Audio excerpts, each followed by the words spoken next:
Oh, sorry. Welcome to this Egenis seminar. It's my pleasure and delight to introduce Saira. I'm always worried about inviting Saira to things because I feel like it's putting my hair game under some kind of pressure. She's also better than you at pool. Too important information for pleasure, Saira. She did her PhD at, especially George. She did her PhD at UC Irvine, and prior to her current postdoc at Bristol, had one at Pitt. And she is just about to start a new postdoc in Hong Kong with Daryl Robon, which is exciting. Congratulations, starting in January.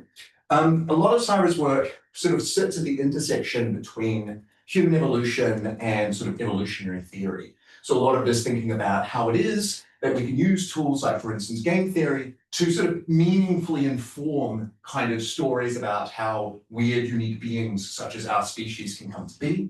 And she often works in this sort of highly synthetic kind of way. She draws together lots and lots of different types of information to give these nice sort of narratives of how we might have evolved. Her earlier work, for instance, her earlier work focused on the role of commitments, like, for instance, promises, and how those might have shaped the way that human cooperation may evolve. But today we're going to hear about some more recent research, which is on the relationship between cultural evolution and the kind of work that's done in experimental psychology.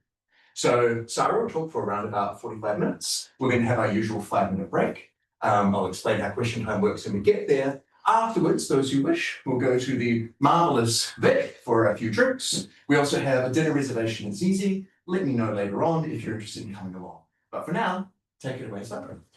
Thank you so much. That was a much better introduction than I could have done myself. So today I'll be talking to you about the methodological difficulties in explaining human culture. We'll start with the observation that humans have pretty advanced technological and social practices. We have things like language, rocket science, the internet, and people have argued about the different kinds of... Don't worry about it. Yeah. George got that. Sorry. Also, we hate. People have argued about the different types of cognitive capacities that make human culture unique. The subject of this talk is to look at the methodology used by these people and ask whether it really answers the questions they want it to. And the target here is going to be something called cumulative cultural evolution, which I'll explain in just a sec. So here's the outline. First, I'll tell you what cumulative cultural evolution is.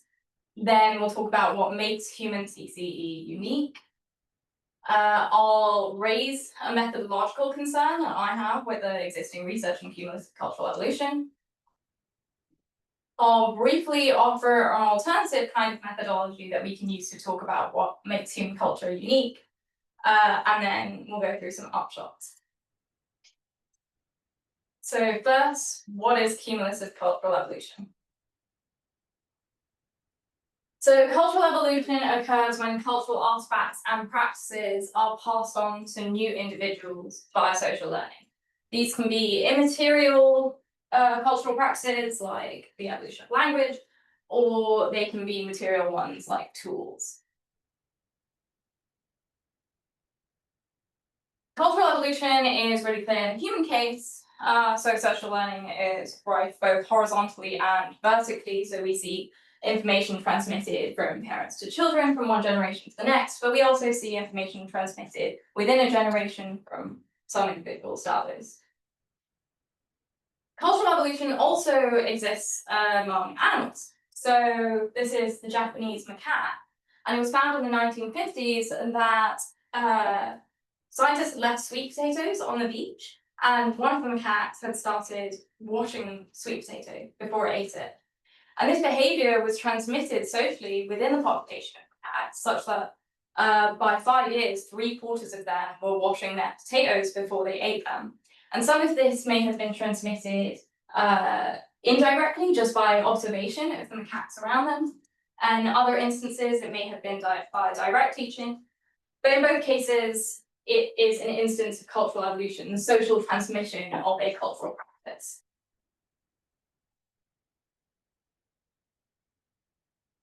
Cumulative cultural evolution occurs when modifications to artifacts and practices are preserved over generations, leading to successive improvement. So the difference between cultural evolution and cumulative cultural evolution are these modifications and these preservations of these modifications over generations. So the idea was introduced by Boyd and Richardson and Tomasello. And this is a graphic from Tomasello that illustrates this sort of process. So in generation one, there's some artifacts, and it's socially transmitted via child cultural learning. It could also be via adult cultural learning. Well, if we're talking about the next generations, but this generational process. So here we have the artifact, and then there's some individual or collaborative creation, some innovation on this artifact, some modification to the artifact, some change that makes it better at doing what it's supposed to do. This is then socially transmitted to the next generation, and what we have preserved is a modified artifact.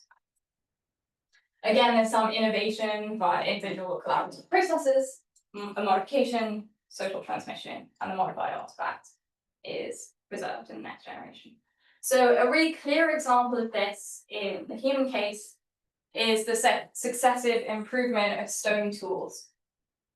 So tools are modified by innovative individuals, transmitted by social learning. It could be, again, indirect by imitation or direct by teaching. And successive improvements are preserved over generations, leading the tools to be better at doing the thing they're supposed to do. So now we'll talk about in what ways, or if human CC is unique. So there's certain core criteria for something to count as a case of cumulative cultural evolution. The first is that there's some change in a behavior or a product of behavior,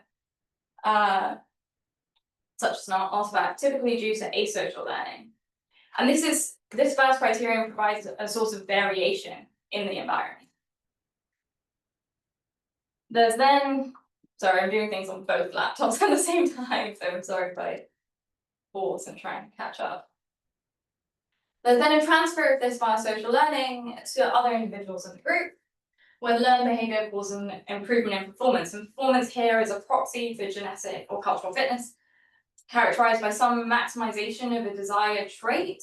And examples of performance measures might be things like the efficiency of migratory routes, the efficiency of extractive foraging, the durability or sharpness of tools or cutting tools, or it might even be things like the aesthetic attractiveness of dress styles that allow for group cohesion. And this is repeated over successive generations.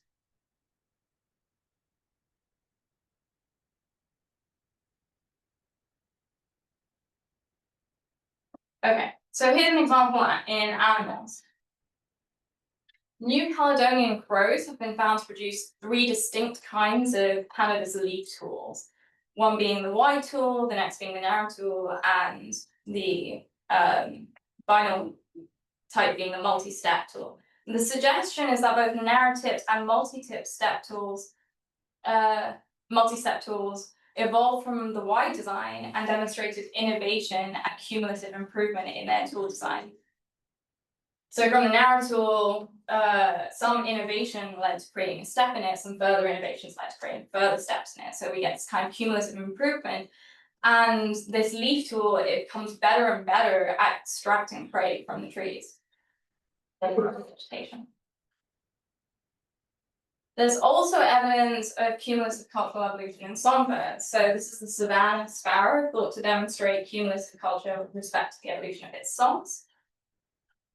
This happens first by the imitation of independent sounds or notes by social learning, so cultural evolution. And then by the formation of categories into note types, where simple sequences can be repeated or concatenated with other sequences to produce new songs, so this is innovation. And then some variants of the modified song may become established in the population because of learning biases or selection, increasing their signal efficiency. And that's the cumulative aspect, is that there's initial social learning, there's innovation, and then via its fitness effect, specific songs are preserved in the next generation.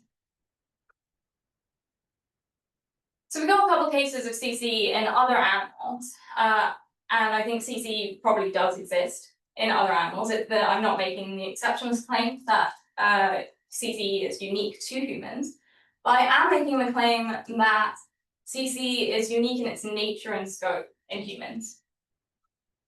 In the sense that we have things like language, rocket science, and the internet, whereas other animals don't. Masubi and Thornton attributed the uniqueness of human CC to certain, what they call extended criteria, beyond the core criteria. And we don't necessarily have to believe that all of these are true, or all of these are specifically unique to humans. In fact, animals can have some of them, but humans have demonstrated at different points in different cultural practices and artifacts, all of them. That is, humans are able to chain together multiple socially defined behaviors. For example, in the production of compound tools. So in this kind of behavior, certain steps are functionally dependent on previous steps.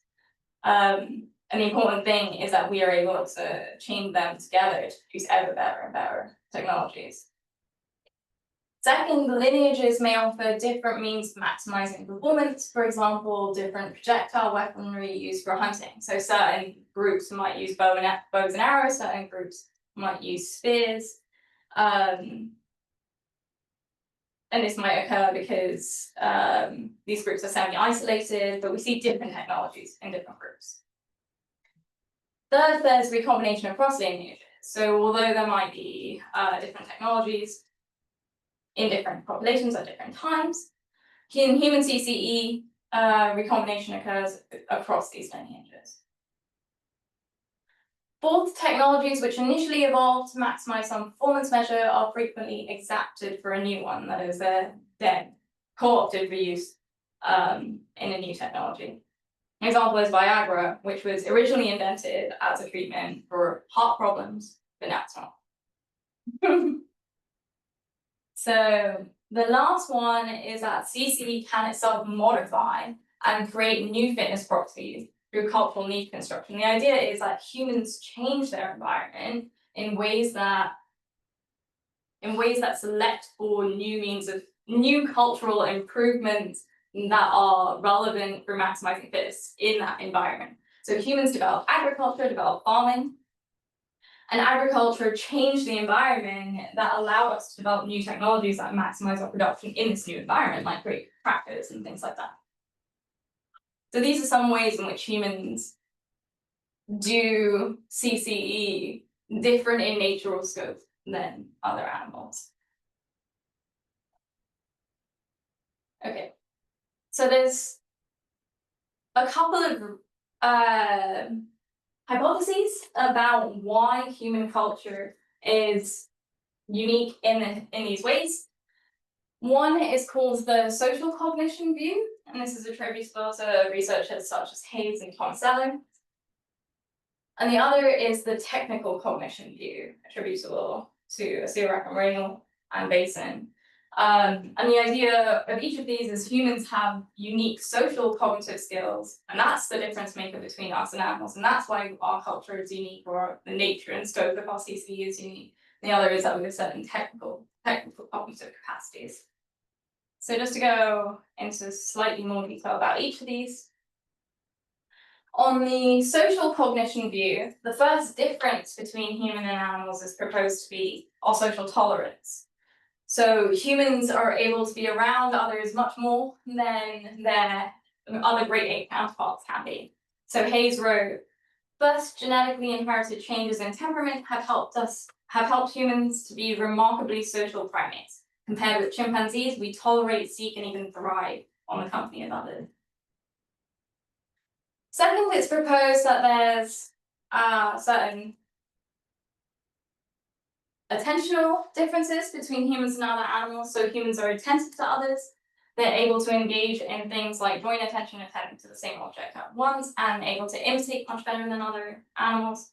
Hayes writes, genetically inherited attentional biases ensure that the attention of human infants is locked onto other agents from birth. We are driven from early infancy to look at biological motion of faces, to listen to human voices, Indeed, human infants are particularly prone to imitation, even imitating unnecessary actions in an action sequence. And the final one is thought. Humans are different in their social thinking. We're able to think about what others think about. We have a theory of mind. We're able to represent others' beliefs as different from our own. And the idea is that all of these features reduce the individual costs of cultural development, meaning there's greater scope for innovation. But not only this, humans have these socio-cognitive skills that allow them to transmit information more effectively. So through directed teaching and stuff, which requires a theory of mind, the understanding that someone else's beliefs are different to your own. So because we have these unique socio-cognitive skills, that's why our cumulative culture is unique. And then the opposing view, the technical cognition view, argues that the uniqueness of human cumulative cultural evolution isn't to do with anything social. Rather, it's about things like mechanical knowledge. Humans understand physical principles. Analogical reasoning. Humans are able to transfer what is learned from one situation to another. Causal reasoning. Humans can predict the effects of their actions. Functional representation. Humans know the uses of objects. And foresight and inhibition. Humans can plan and can control themselves. A bit skeptical about that one. So the outcome of this view of these technical reasoning skills is that we have the ability to mentally simulate mechanical actions to be performed. We have the ability to guide your own actions with this in mind. We possess brain structures for higher order visual representation involved in discovery and exploitation. This allows us to be innovative. We can understand cause and effect. And just other animals can't do this. This is what allows us to engage in complex cumulative cultural evolution, particularly as it relates to material culture, right? So tool production and things like that. Right, so the claim, as opposed to the socio-cognitive view, is that this is what makes human culture unique.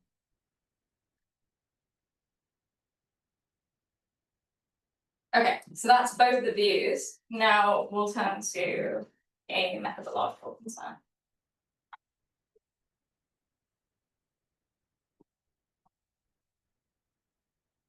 So my methodological concern is basically that we're inferring the past from the present. I think there are many cases in which this is employed in biology and anthropology and psychology. And the question is, when is it legitimate to use studies on modern humans or on child development to infer the cognitive capacities necessary for particular ancestral behavior? So this is really prominent in work on language evolution, for example. And the idea is that the communicative interactions of our ancestors are not things we have access to. It's not directly testable. Or even if we do, there are very limited traces of language in our history. So we often turn to laboratory studies of modern humans. However, we have to consider the fact that we have to consider what constraints we place on this kind of evidence, such that we can make inferences from modern humans to ancestral humans. So Alsons and Moore have a forthcoming piece of work in which they cite two different constraints on the appropriate use of modern studies on modern humans to infer capacity for our ancestors. And I'll show, they focus on the case of language evolution, and I'll show how these kinds of constraints are also applicable in the CCE case. And in fact, it's more problematic in the CCE case, as we'll see in a minute. So the first is something called that they call the naivety constraint.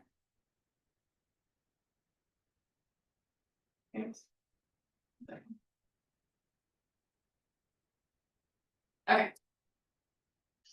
So we use studies on non-linguistic individuals to emulate our non-linguistic ancestors. However, there's difficulty in that most modern humans are only non-linguistic in infancy, or if they're deaf and are raised in a non-signing household, for example.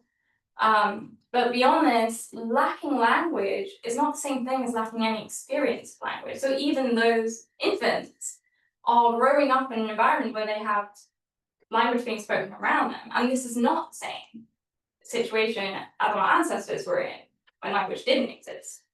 So we're not really emulating the kind of experience that our ancestors went through.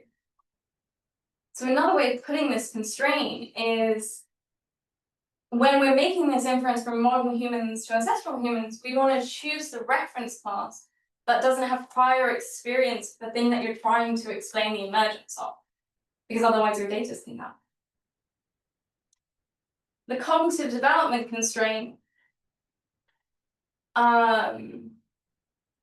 is that if we assume the creators of language are cognitively mature adults rather than infants, then studies on child development don't provide the right kind of data we need on the development of cognitive capacity for language acquisition, because again, it's the wrong reference class. I think this constraint is a little bit more troubling or question begging, because we might want to know whether language evolved in cognitively mature learners, or if we can even say like language is one thing. There's several capacities that underlie language, like syntactic abilities, like hierarchy. But the constraint is still a useful idea. And the constraint is that we want to choose a reference class that resembles the ancestral class that came up with the thing that we want to explain. If we choose a reference class of modern humans that doesn't emulate that, then our ability to make that inference from present to past is illegitimate. There's a kind of difficulty in that individuals who fail the naivety constraint are more likely to pass the cognitive development constraint and vice versa in that. So it's hard to satisfy both at the same time. So those who have prior experience of the thing that we're trying to explain, like the language, and that will fail the naivety constraint, are likely to be the cognitively mature learners, and those who are cognitively unmature, so fail the cognitive development constraint, are likely to have no prior experience. So the sort of difficult, a balancing act that researchers have to do in satisfying both constraints and being able to legitimately make this inference. So we'll apply these constraints to the CCE case. So first to go on to the technical cognition view. Just to give you a bit more background about how researchers in this field substantiate their thesis. Saira and Reynolds used studies on mechanical cognition and comparative studies between humans and animals to show that humans can do specific things that animals can't. So from the studies that they cite, they find that we use tools not only to extend our motor actions, such as rocks, which increase the impact of our limbs, but also to transform our motor actions into something that's qualitatively different, like writing with a pencil. They also argue or find that we're the only species that exhibits natural forces, such as fire. I'm not totally sure about this one. We're the only species that exhibits prospective diagnostic skills and transfer skills across tasks. So the claim is that because all of these things are unique to humans and humans' DCE is unique, these things are explanatory of the difference. To go into one example in more depth, they cite a study by Caldwell and Millen on reverse engineering building a paper airplane. So participants in the study are shown ideal paper airplanes, and from this in successive, so generations here are operationalized as different learning trials. In successive generations, they're able to improve their paper airplane construction without any social input. So there's no social learning involved, there's no socio-cognitive skills that they're appealing to. It's only the mechanical principles. They manipulated opportunities for imitation, emulation, and teaching, and showed that emulation, which is reverse engineering, was independently sufficient for cumulative improvement in successive generations or successive trials. But the participants in these studies are coming to the task with pre-existing knowledge about the physical principles involved, in this case paper, but in other studies on reverse engineering stones and ropes and baskets, whatever it is that they're asked to construct without using their socio-cognitive skills of imitation and teaching and things. And the effects of the physical actions they may perform. So we already know what it means to fold, to strike, to tie, to hold, in ways that our ancestors might not.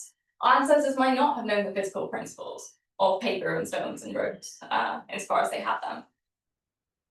And what's crucial here is that the part of the way we may know all of this, all of our pre-existing knowledge about physical principles and physical actions, may be socially learned and may be a product of previous forms of cumulative cultural evolution. So it may be that our technical understanding is itself resting on socio-cognitive skills that have either been built within the modern human's lifespan or as a result of its evolutionary history. So it could be the case that as a result of this, the co-evolutionary relationship between technical and social cognition,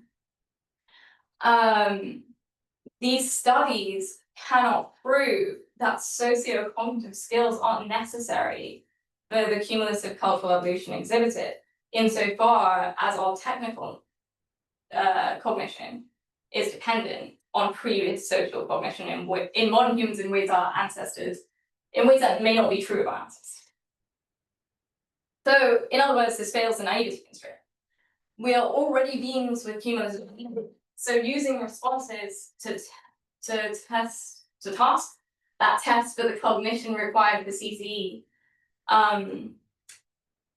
could be invoking skills that might themselves have been products of CCE. So products of directed teaching, products of language, products of all of the tools that we have encountered in our everyday interaction as humans. Okay, to turn to the social cognition view. So Tomasello studies uses studies on infants and child social cognition and shows that we have particular capacities that animals don't. That is, children actively re-engage partners who've lost interest in tasks, and this isn't something that chimpanzees do. We rely on each other, we feel senses of obligation to one another in joint tasks. We're aware of our partner's sub-goals. We learn new things about our partners as we collaborate. We adopt their role if we need to. And the argument is that because chimpanzees don't do this kind of thing, this is a basis for showing why human culture ended up being unique, is because we have unique socio-cognitive skills demonstrated in these studies. So to go through one example in more detail, he cites a study by Miskowski et al., in which 1-year-old infants first repeatedly see an adult placing desired objects, toys, on one platform and placing undesired objects, paper towel, on another platform, while another adult verbally chooses which one they want. And then the items were then removed from sight and the demonstration repeated. Many infants opted for pointing to the empty platform, to the location where the infant and adult knew in their shared common ground that the desired items were generally found, in order to get the toys. So Tomasello infers that this demonstrates a unique capacity for mental simulation or theory of mind. And it suggests that in order to perform this act, the infant is making the kind of abductive inference that the adult would make if she points to the plate. And this socio-cognitive skill for perspective taking that's deployed in joint action and serves as a basis for effective cultural learning. But I think you know what I'm going to say here. This capacity may be in part due to the technical reasoning skills the infant has developed either within its lifetime, by exposure through adults to certain cause and effect reasoning, or within our evolutionary history more generally. Our knowledge of cause and effect guides our ability to reason about what others are thinking. So, for example, our knowledge of cause and effect,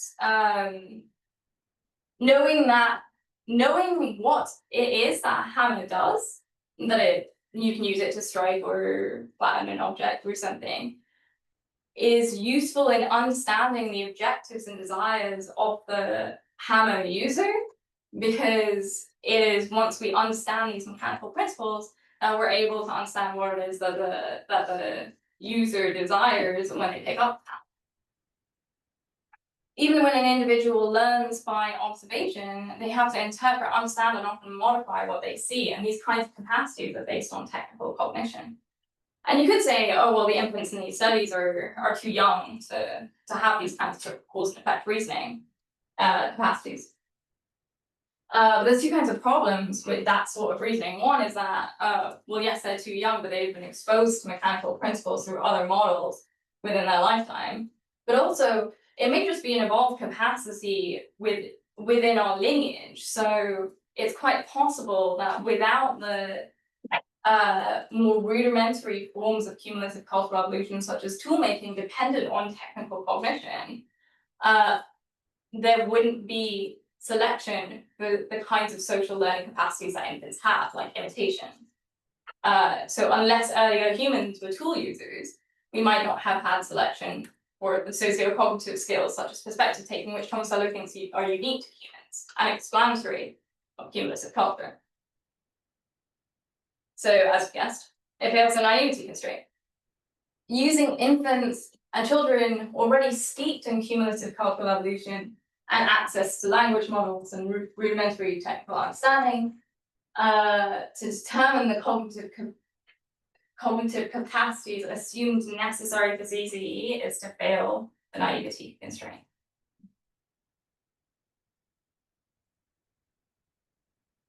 Okay. We're maybe, I haven't said anything about the cognitive development constraint because I think this is much more complicated to prove. Maybe it fails the cognitive development constraint in that we're potentially mischaracterizing the environment in which cumulative cultural evolution may have first occurred, i.e. if it occurred in cognitively mature learners rather than in children or infants. But for the same reasons that it's hard to prove this in the language case, it's also hard to prove this in the CCE case. That's because the capacity for cumulative cultural evolution has many components. So one may be innovation, another may be social transmission, and some capacities may have evolved in adults and some in infants. So basically, we're going to ignore that second constraint because that's more problematic. So here's the mistaken inference in a potentially helpful or unhelpful diagram, I'm not sure. Why is the thing that either the social cognition people or the technical cognition people take to be explanatory of CCE? So on the social view, of course, Y is socio-cognitive skills. On the technical view, it's technical cognition. And the mistaken causal inference is that the background in condition X. They're saying that the cause of Z, which is CCE, is social or technical cognition. They're ignoring the possibility that social or technical cognition, particularly in modern humans, is dependent or could be dependent. In fact, in another paper I'm arguing it is, but that's not this talk. Could be dependent on prior forms of social and technical cognition. And it gets especially complicated when cumulative cultural evolution, in fact, influences the antecedent cause as well. So the mistaken inference is that you can't say Y causes Z or Z if Y is in fact caused by X. And this gets especially complicated in, it's very bold of me to prove so this gets especially complicated in the CCE case because I think the arrows go in both directions for each one of these. That is, social cognition affects our technical cognition, which in turn affects our social cognition, and each affects CCE, which in turn affects the other. So we have these positive feedback loops that makes it impossible to isolate just one of these things as explanatory for CCE. So we have a problem, which is that there is no way to test for the capacity for CCE in modern humans which does not invoke skills which are perhaps dependent on CC. Furthermore, I think part of the explanation of why human CC is unique is missing, in that these experimental, this approach from experimental psychology completely ignores human history and ecology. And I think that this way of looking at the cognitive capacities underlying CC, this inference from experiments on modern humans with backgrounds of certain causal factor, leads us towards reductionist magic bullet style thinking, which is the idea that there's just one thing that explains this uniquely human, very complicated thing. There was only one change needed, whereas in fact, there's a whole series of changes that are all dependent on each other. So I said I'm going to offer an alternative.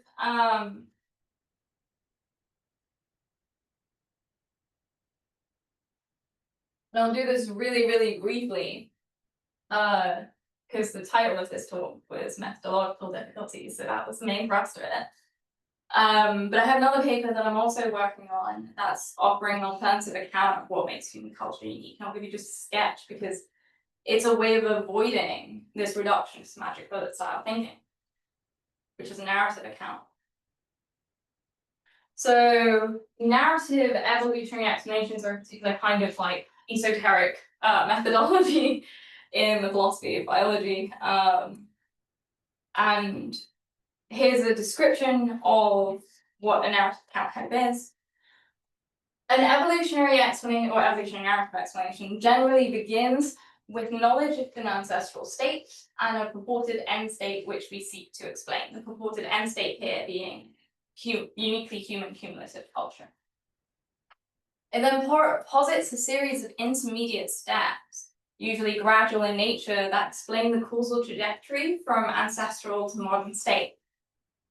And what distinguishes this methodology is the aim to provide a synthesized and accurate explanation of the evolutionary process through appeal to incremental changes we could have made in response to social or ecological pressures in our environment. So this sounds quite different to what the experimental psychology people are doing, where they're comparing animal cognition and human cognition and saying, what are these tasks that humans can do that animals can't do, and saying this is the difference maker. Rather, what's going on here is that we're looking to our historical ecology, we're looking at our environment and how this changes over our evolutionary history, and what kinds of selection pressures that would have created for humans to develop particular cognitive capacities that might be explanatory of why we are unique today. And the narrative, roughly, that I developed in another paper, very roughly, is that there were some environmental changes, particularly an expansion of open habitats a couple of million years ago that created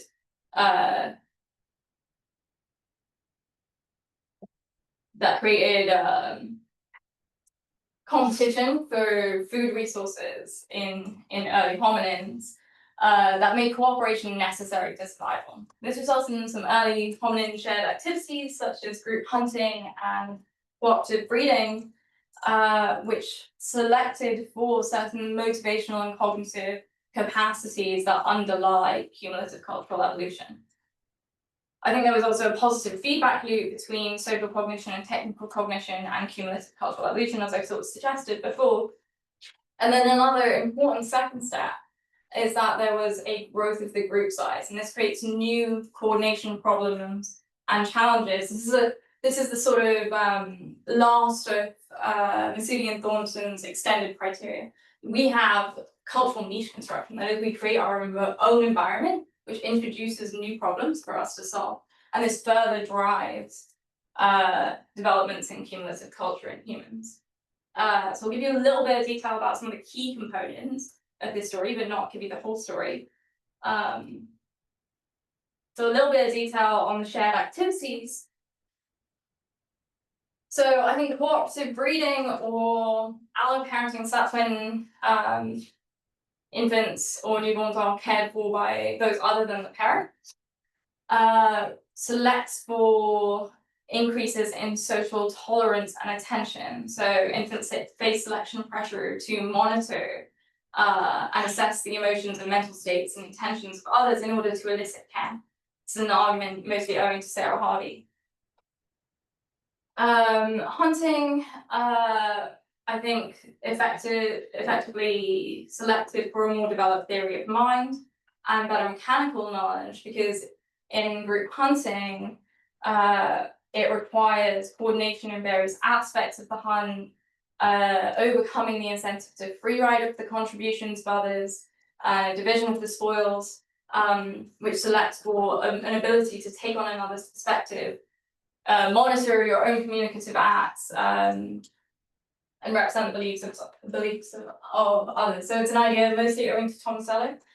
In a paper in preparation, Heinrich and Moore spell out more specifically how each of these shared activities lead to different social, socio-cognitive, and motivational capacities.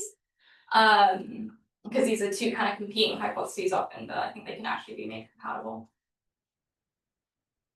The second really important bit is that there's a mutual reinforcement of social and cognitive skills that are developed of social and technical cognitive skills that are developed in these early shared activities. So active pedagogy might lead to better mechanical understanding. So socio-cognitive development might lead to a better technical cognition. So one might better understand the intended usage of the tool and how it manipulates its surroundings with directed teaching. And in fact, it's particularly useful in as our tools become more opaque and harder to understand just by looking at them. So the paper aeroplane task, yes, you might be able to reverse engineer how to make a really good paper aeroplane from just seeing one. But as our machines become more complex, that won't be enough. In fact, we need directed teaching. And it also works the other way around. So causal reasoning leads to a better understanding of the intentions of others. As I've mentioned with the hammer case, knowing what a hammer does better enables us to understand what it is that someone is intending to pick up. So there's a mutual reinforcement of technical and social cognition that ratchets up in our history.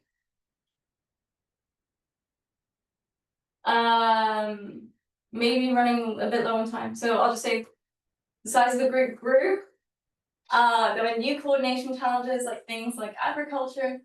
With a larger group, we have better robustness against loss, and we have more cognitive flexibility because we've got new coordination challenges to solve. Both of these things better enable cultural innovation and also the preservation of these cultural innovations. Because the more people you have who know how to do something, the less important it is that some of them die. There's also some modeling work that's shown that that shows that networks and multi-level societies allow for greater innovation because there's less of a trajectory towards exploring one option. There's more towards exploiting one option. There's more of a possibility to explore different options in multi-level networks. Okay, so here are the upshots of this kind of work. So we've seen that human CC is unique in its scope or its nature. Maybe the capacity for CC is present in other animals, but we do it much better. And the social and technical cognition views are posited to explain this human uniqueness. I think this suffers from a methodological difficulty, which I've explained as inferring the capacities of our ancestors for modern humans, and it's particularly problematic when those capacities themselves depend on cumulative cultural evolution and social and technical cognition.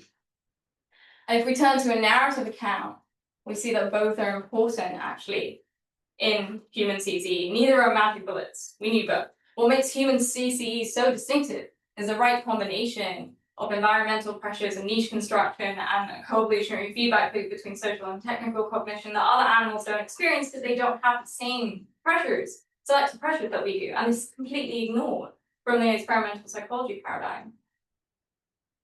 And what this really highlights is that no one part of the story is enough. So there could be alloparenting in other species without the capacity for cumulative cultural evolution. So this is present in some birds, for example. And why? Because they didn't face the same environmental pressures to lead to the requirement for increasing cultural evolution to solve their particular cooperative tasks. Chimpanzees have some technical reasoning skills without CT. Why? Because they don't have the same socio-cognitive motivations that we do. Crows exhibit cumulative cultural evolution, but they don't have social cognition. So again, cumulative culture is possible without technical cognition. It's possible only with technical cognition. But crow cumulative cultural evolution is specific to particular optimization tasks based on particular mechanical principles. The reason that they don't have language and rocket science and all of the things that we do is because technical cognition alone isn't enough. Pigeons, I'm gonna actually go through the pigeon case, but pigeons have CCE without technical cognition just based on imitation. But why can they only do it in one particular case, which is improving their migratory routes? It's because they don't have the technical cognition required to improve technologies and create rockets.